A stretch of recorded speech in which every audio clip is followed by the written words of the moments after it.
ಎಲ್ಲರಿಗೂ ನಮಸ್ಕಾರ. Amitha's kitchen and life ಸ್ಟೈಲ್ಗೆ ಸ್ವಾಗತ. ಸ್ನೇಹಿತರೆ, ನಿಮಗೇನಾದರೂ ಸಿಹಿ ತಿನ್ನಬೇಕು ಅಂತ ಅನಿಸ್ತದ?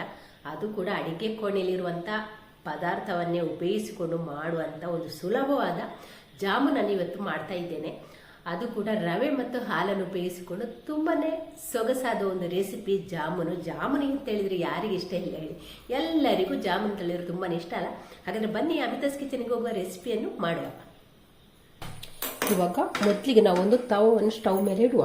ಅದಕ್ಕೆ ಒಂದು ಟೀ ಸ್ಪೂನ್ ಅಷ್ಟು ತುಪ್ಪವನ್ನು ಹಾಕಿಕೊಡುವ. ತುಪ್ಪ ಪೂರ್ತಿ ಕರಗಲಿ. ನೋಡಿ, ತುಪ್ಪ ಪೂರ್ತಿ ಕರಗಿತ್ತು. ಈಗ ಸ್ಟವ್ ಅನ್ನು ಮಧ್ಯಮ ಉರಿಗೆ ಇಟ್ಟುಕೊಳ್ಳುವ. ಇವಾಗ ಇಲ್ಲಿಗ ನಾನು ನೋಡಿ ಒಂದು ಕಪ್ಪು, ಈ ಕಪ್ಪಲ್ಲಿ ಒಂದು ಕಪ್ಪಿನಷ್ಟು ಚಿರೋಟಿ ರವೆಯನ್ನು ತಗೊಂಡಿದ್ದೇನೆ, ಸಣ್ಣ ರವೆ. ಅದನ್ನೀಗ ಬಾಣಲೆಗೆ ಹಾಕಿಕೊಂಡು ಚೆನ್ನಾಗಿ ಹುರಿಬೇಕು.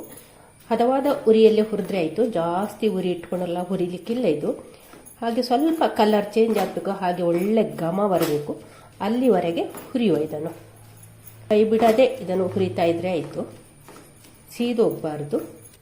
ಇವಾಗ ನೋಡಿ, ರವೆ ಪೂರ್ತಿ ಅರಳಿದೆ, ಹಾಗೆ ಕಲರ್ ಕೂಡ ಒಂದು ಸ್ವಲ್ಪ ಚೇಂಜ್ ಆಗಿದೆ, ಹಾಗೆ ಒಳ್ಳೆ ಘಮ ಕೂಡ ಬರ್ತಾ ಉಂಟು. ಈ ಹೊತ್ತಿಗೆ ನಾವಿಲ್ಲಿ ನೋಡಿ, ರವೆ ತಗೊಂಡ ಕಪ್ಪಲ್ಲಿ 2 ಕಪ್ಪಿನಷ್ಟು ಹಾಲು ಹಾಕಿಕೊಳ್ಬೇಕು. ಇವಾಗ ಫಸ್ಟಿಗೆ 1 ಕಪ್ಪಿನಷ್ಟು ಹಾಲನ್ನು ಹಾಕಿಕೊಳ್ಳುವ. 1 ಕಪ್ ಹಾಲು ಹಾಕಿ ಒಮ್ಮೆ ಚೆನ್ನಾಗಿ ರವೆಯನ್ನು ಮಿಕ್ಸ್ ಮಾಡುವ. ಹಾಲಿನ ಜೊತೆ ಚೆನ್ನಾಗಿ ಬೇರಿಲಿ. ಇವಾಗ ಇಲ್ಲಿ ಇನ್ನೊಂದು ಕಪ್ ಹಾಲನ್ನು ಹಾಕ್ತಾ ಇದ್ದೇನೆ. ಹಾಕಿ ಚೆನ್ನಾಗಿ ಇದನ್ನೊಮ್ಮೆ ಮಗುಚಿಕೊಳ್ಳುವ. ಇದನ್ನಿನ್ನು ಮಧ್ಯಮ ಉರಿಯಲ್ಲಿ ಇಟ್ಟುಕೊಂಡು ಒಮ್ಮೆ ಚೆನ್ನಾಗಿ ರವೆಯನ್ನು ಒಮ್ಮೆ ಚೆನ್ನಾಗಿ ಮಗುಚುವ. ಗಂಟು ಕಟ್ಟಿಕೊಳ್ಳದ ರೀತಿಯಲ್ಲಿ ಇದನ್ನು ನಾವು ಬೇಯಿಸಿಕೊಳ್ಬೇಕು. ಇವಾಗ ಇಲ್ಲೊಂದು ಚಿಟಿಕೆ ಉಪ್ಪನ್ನು ಕೂಡ ಸೇರಿಸ್ತಾ ಇದ್ದೇನೆ. ಉಪ್ಪನ್ನು ಸೇರಿಸಿಕೊಂಡು ಒಮ್ಮೆ ಚೆನ್ನಾಗಿ ಮಿಕ್ಸ್ ಮಾಡುವ. ರವೆ ಪೂರ್ತಿ ಗಟ್ಟಿ ಆಗಬೇಕು, ಹಾಗೆ ರವೆ ಕೂಡ ಬೇಯಬೇಕು, ರವೆ ಸಾಫ್ಟ್ ಆಗಬೇಕು. ಆ ರೀತಿ ಇದನ್ನು ನಾವು ಬೇಯಿಸ್ಕೊಂಡ್ರೆ ಆಯಿತು. ನೋಡಿ, ಇನ್ನೂ ಕೂಡ ಚೆನ್ನಾಗಿ ಬೇಯಬೇಕು. ನೋಡಿ, ಇಷ್ಟಾದರೆ ಸಾಕು. ಇವಾಗ ಸ್ಟವ್ ಆಫ್ ಮಾಡ್ತಾ ಇದ್ದೇನೆ. ಹಾಗೆ ಇದನ್ನೊಮ್ಮೆ ಚೆನ್ನಾಗಿ ಈ ತವಾದಲ್ಲಿ ಒಮ್ಮೆ ಚೆನ್ನಾಗಿ ಮಿಕ್ಸ್ ಮಾಡುವ.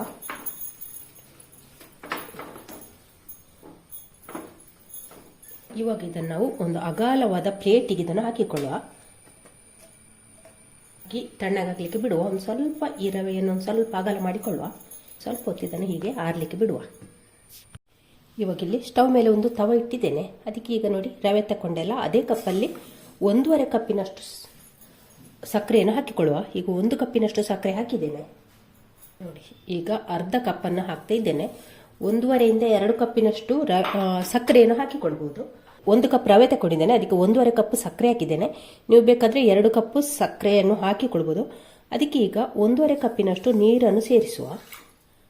1 ಕಪ್ ಹಾಕಿದೆ. ಇವಾಗ ಅರ್ಧ ಕಪ್ ನೀರು ಹಾಕ್ತಾ ಇದ್ದೇನೆ. ಸಕ್ಕರೆ ಚೆನ್ನಾಗಿ ಕುದಿ ಬರಲಿ. ಚೆನ್ನಾಗಿ ಅಂಟು ಪಾಕ ಆದರೆ ಆಯಿತು. ನಮಗೆ ಜಾಸ್ತಿ ಪಾಕ, ನೂಲು ಪಾಕ ಆ ರೀತಿ ಏನಾಗಬೇಕು ಅಂತಿಲ್ಲ. ಸಕ್ಕರೆ ಇಲ್ಲಿ ಕರಗಿ ಅಂಟು ಆದರೆ ಆಯಿತು. ಈಗ ಇದಕ್ಕೆ 3 ಏಲಕ್ಕಿಯನ್ನು ಒಂದು ಸ್ವಲ್ಪ ಓಪನ್ ಮಾಡಿ ಹಾಕಿದರೆ ಆಯಿತು. ನೋಡಿ, ಒಂದು ಸ್ವಲ್ಪ ಓಪನ್ ಮಾಡಿ ಹೀಗೆ 3 ಏಲಕ್ಕಿಯನ್ನು ಹಾಕ್ತಾ ಇದ್ದೇನೆ. ನೋಡಿ, ಸಕ್ಕರೆ ಚೆನ್ನಾಗಿ ಕುದೀತಾ ಉಂಟು, ಅಂಟು ಪಾಕ ಆಗಿದೆ. ನೋಡಿ, ಹೀಗೆ ಸ್ವಲ್ಪ ಅಂಟಾದರೆ ಆಯಿತು. ನೋಡಿ, ಈ ರೀತಿ ಜಾಸ್ತಿ ನೂಲು ಪಾಕ ಏನು ಬರೋದು ಬೇಡ. ಇವಾಗ ಇಲ್ಲಿ ಒಂದು ಚಿಟಿಕೆ ಕಲ್ಲರನ್ನು ಹಾಕ್ತಾ ಇದ್ದೇನೆ, ಆರೆಂಜ್ ಕಲರು. ಆಪ್ಷನ್ ಅಲ್ಲ, ಬೇಕು ಅಂತಿದ್ರೆ ಮಾತ್ರ ಹಾಕ್ಬೋದು. ಇದು ನೀವು ಬೇಡದಿದ್ರೆ ಸ್ಕಿಪ್ ಮಾಡ್ಬೋದು. ಇಷ್ಟ ಆದರೆ ಸಾಕು. ಇವಾಗ ಇದು ನಮ್ಮ ಸಕ್ಕರೆ ಪಾಕ ರೆಡಿಯಾಗಿದೆ, ಅಂಟಾಗಿದೆ. ಸ್ಟವ್ ಆಫ್ ಮಾಡ್ತಾ ಇದ್ದೇನೆ. ಇವಾಗ ನಾವು ಇದನ್ನು ಮುಚ್ಚಿಟ್ಟುಕೊಳ್ಳುವ. ಇವಾಗ ಇಲ್ಲಿ ರವೆ ಪೂರ್ತಿ ತಣ್ಣಗಾಗಿದೆ. ಕೈಗೊಂದು ಸ್ವಲ್ಪ ತುಪ್ಪ ಹಚ್ಚಿಕೊಂಡು ಇದನ್ನು ಚೆನ್ನಾಗಿ ಕಲಸುವ. ಹಿಟ್ಟನ್ನು ಸಾಫ್ಟ್ ಮಾಡಬೇಕು. ಚಪಾತಿಗೆಲ್ಲ ಪೂರಿಗೆಲ್ಲ ಹಿಟ್ಟು ಕಲಿಸ್ತೇವಲ್ಲ, ಅದೇ ರೀತಿ ಸಾಫ್ಟ್ ಮಾಡಿಕೊಂಡ್ರೆ ಆಯಿತು.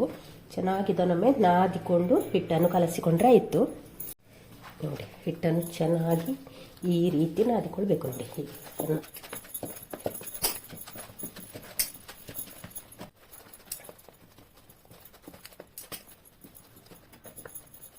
ನೋಡಿ, ಹಿಟ್ಟನ್ನು ಚೆನ್ನಾಗಿ ನಾದಿಕೊಂಡ ನಂತರ ಈ ಹದಕ್ಕೆ ತಂದಿದ್ದೇನೆ. ನೋಡಿ, ಹಿಟ್ಟು ಈ ರೀತಿ ಉಂಟು, ಸಾಫ್ಟಾಗಿ ಈ ರೀತಿ ಉಂಟು. ನಾವು ಚಪಾತಿ ಎಲ್ಲ ಮಾಡ್ತೇವಲ್ಲ, ಆ ಹದಕ್ಕೆ ಹಿಟ್ಟನ್ನು ಕಲಸಿಕೊಂಡಿದ್ದೇನೆ. ಇವಾಗ ಇದಕ್ಕೆ ಕೈಗೊಂದು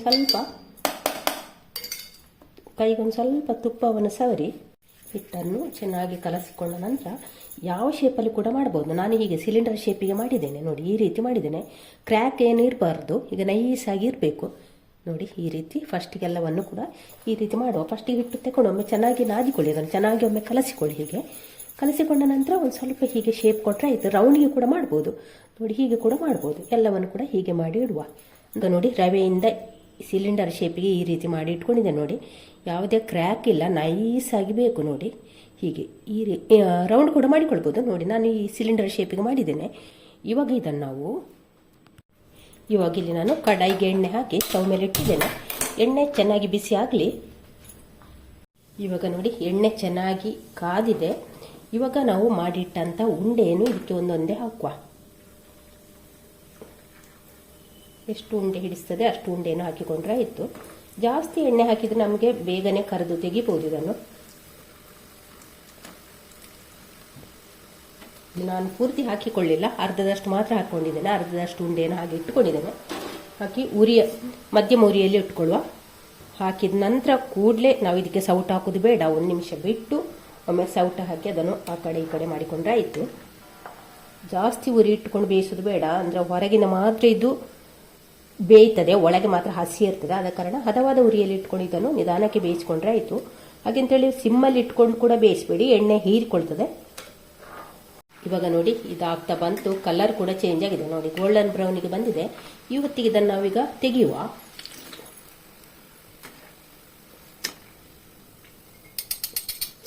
ಇವಾಗ ಇಲ್ಲಿ ನಾವು ಮೊದಲೇ ಮಾಡಿಟ್ಟಂಥ ಸಕ್ಕರೆ ಪಾಕಕ್ಕೆ ಇದನ್ನು ಹಾಕಿಕೊಳ್ಳುವ.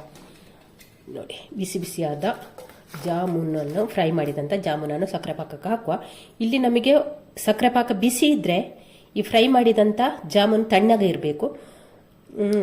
ಸಕ್ಕರೆ ಪಾಕ ಯಾವುದಾದ್ರೂ ಒಂದು ತಣ್ಣಗಿರಬೇಕು, ಒಂದು ಬಿಸಿ ಇರಬೇಕು. ಆ ರೀತಿ ಮಾಡಿಕೊಂಡ್ರೆ ಆಯಿತು. ಎರಡು ಕೂಡ ಬಿಸಿ ಬಿಸಿ ಬೇಡ, ಯಾವುದಾದ್ರೂ ಒಂದು ತಣ್ಣಗಿದ್ರೆ ಆಯಿತು. ಉಳಿದಂಥ ಜಾಮೂನನ್ನು ಕೂಡ ಅದೇ ರೀತಿ ಫ್ರೈ ಮಾಡುವ.